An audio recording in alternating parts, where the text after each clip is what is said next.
To me, and this is not right by any means, but I think of going to counseling almost as while something is really wrong. It's like admitting that something is wrong. To me, that would be like, oh my God, I'm expecting something to go wrong. Did you push record?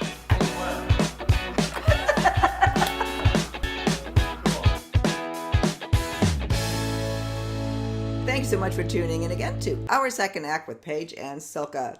For your second act of life. Hey, Silka. Hi, Paige. Paige, today continuing, talking about love and marriage and relationships, et cetera, et cetera. One big point in terms of saving a relationship or working on your marriage, et cetera, is the idea of counseling.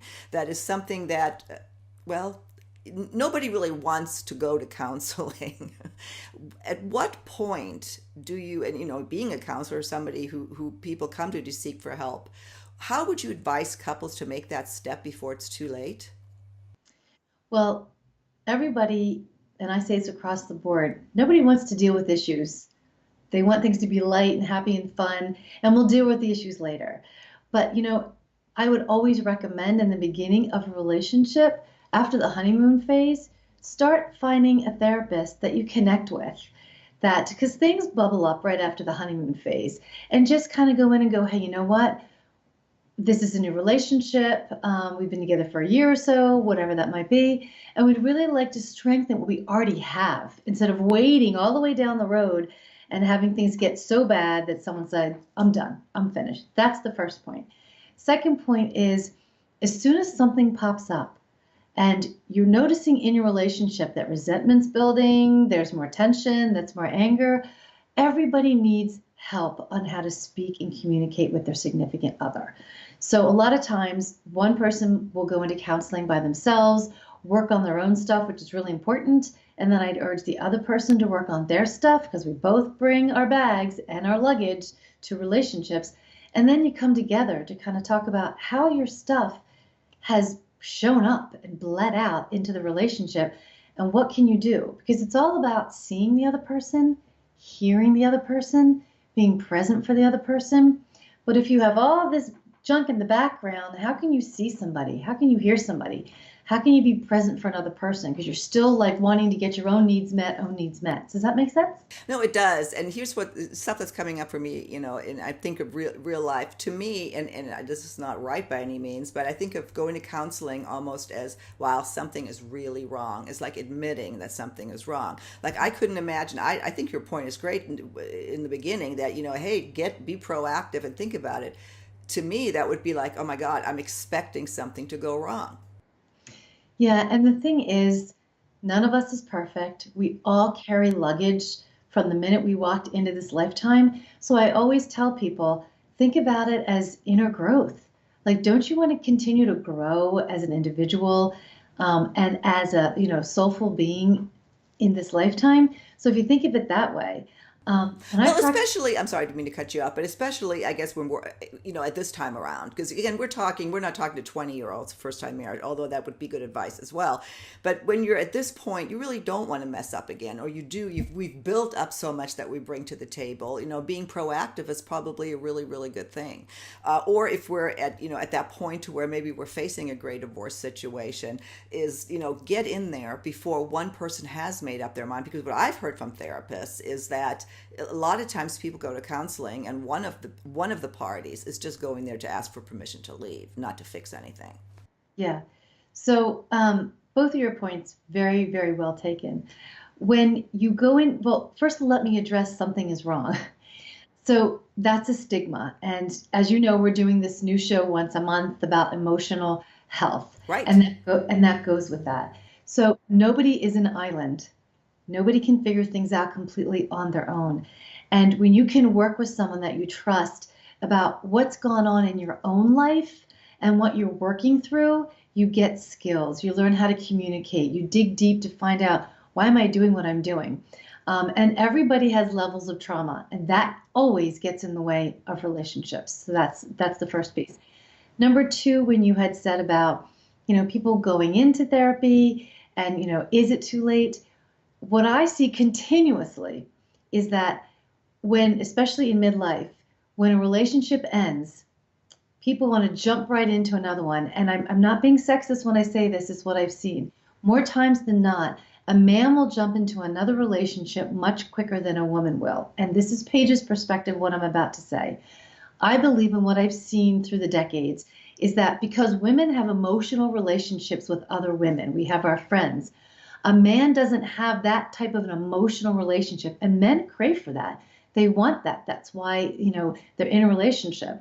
So instead of stopping and going, why didn't this work? Let me figure out what my red flags are. They will jump to another relationship with another woman because they want that emotional connection instead of stopping and going, wait a minute, why didn't this work? And just know that, yes, I have seen women do this too, but I see men do it more. So if you are just getting out of a relationship midlife and you're really excited because, oh my gosh, what else is out there? I'm a kid in a candy store. Stop. You have to find out, why did the relationship end in the first place? What are the red flags so you don't keep bringing the same person in that didn't work from you? You've got to pay attention and dig as far as, what do I need to know moving forward? And how can I be smarter about my choices moving forward? How can I be more present? And what's my stuff that has gotten in the way that I think another person's going to fix for me? Yeah, no, I actually think most men would agree with you. At least, We'll see. We'll see when we get to comments that come back. Because that I've certainly observed that. Yeah. What keeps us from seeking counseling then, other than what I've said? Is it just the stigma? Fear, fear of what they're going to find out about themselves, fear about what's going to come out about their relationship, fear of speaking up to the other person, that they will minimize what they say, that they won't hear them. Fear in all different ways. That's why it's really important that you're working on your own stuff. And then when you come together, it's really important to set groundwork as far as, okay, how are we going to hear each other when we're coming together and talking about, tense, pivotal, trigger point type of comments that come up? What's the foundation that's going to be laid? How are we going to hear each other? How are we going to nurture each other while we're bringing difficult things to the table? So fear, all the way around. Well, the bottom line, if there's a willingness to want to work things out, yes, then there's always a way. And I guess that's maybe the fear, is there really willingness, or, are we going through the motions, etc. It's tough. But in hindsight, again, with my girlfriends and people that I've gone through this with, in hindsight, yes, I wish I would have done it sooner. You hear that so much. I wish I would have done it sooner. Well, the people who say I wish I would have done it sooner are the people who lost the person that they still wanted to be with. That's usually who says it. And you know this, I look at things from a bigger spiritual perspective. If that happened, there was a meaning behind it. That person was here to teach you things that you didn't get over and over again. And now you get the opportunity to go, wow, thank you for teaching that to me, even though it was painful.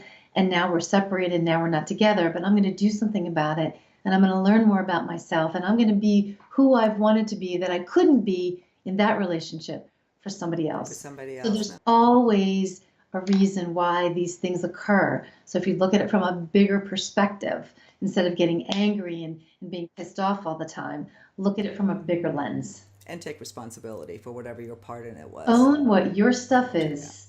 Yeah. Paige, we're at the end of our segment. Any last words in closing? Just that when you think about going for help, for assistance, whether you decide to go to a coach or a counselor, just remember that this is not about something's broken in you. This is about delving deep because you want to be able to be the best that you can be for yourself, and then the best that you can be for everybody else that's in your life. Self-love helps for group love and helps for partner love. Wonderful. That's beautiful, Paige. Thank you so much, and we'll see you next time on Our Second Act with Paige and Silka. For your second act of life. Bye-bye. Bye-bye.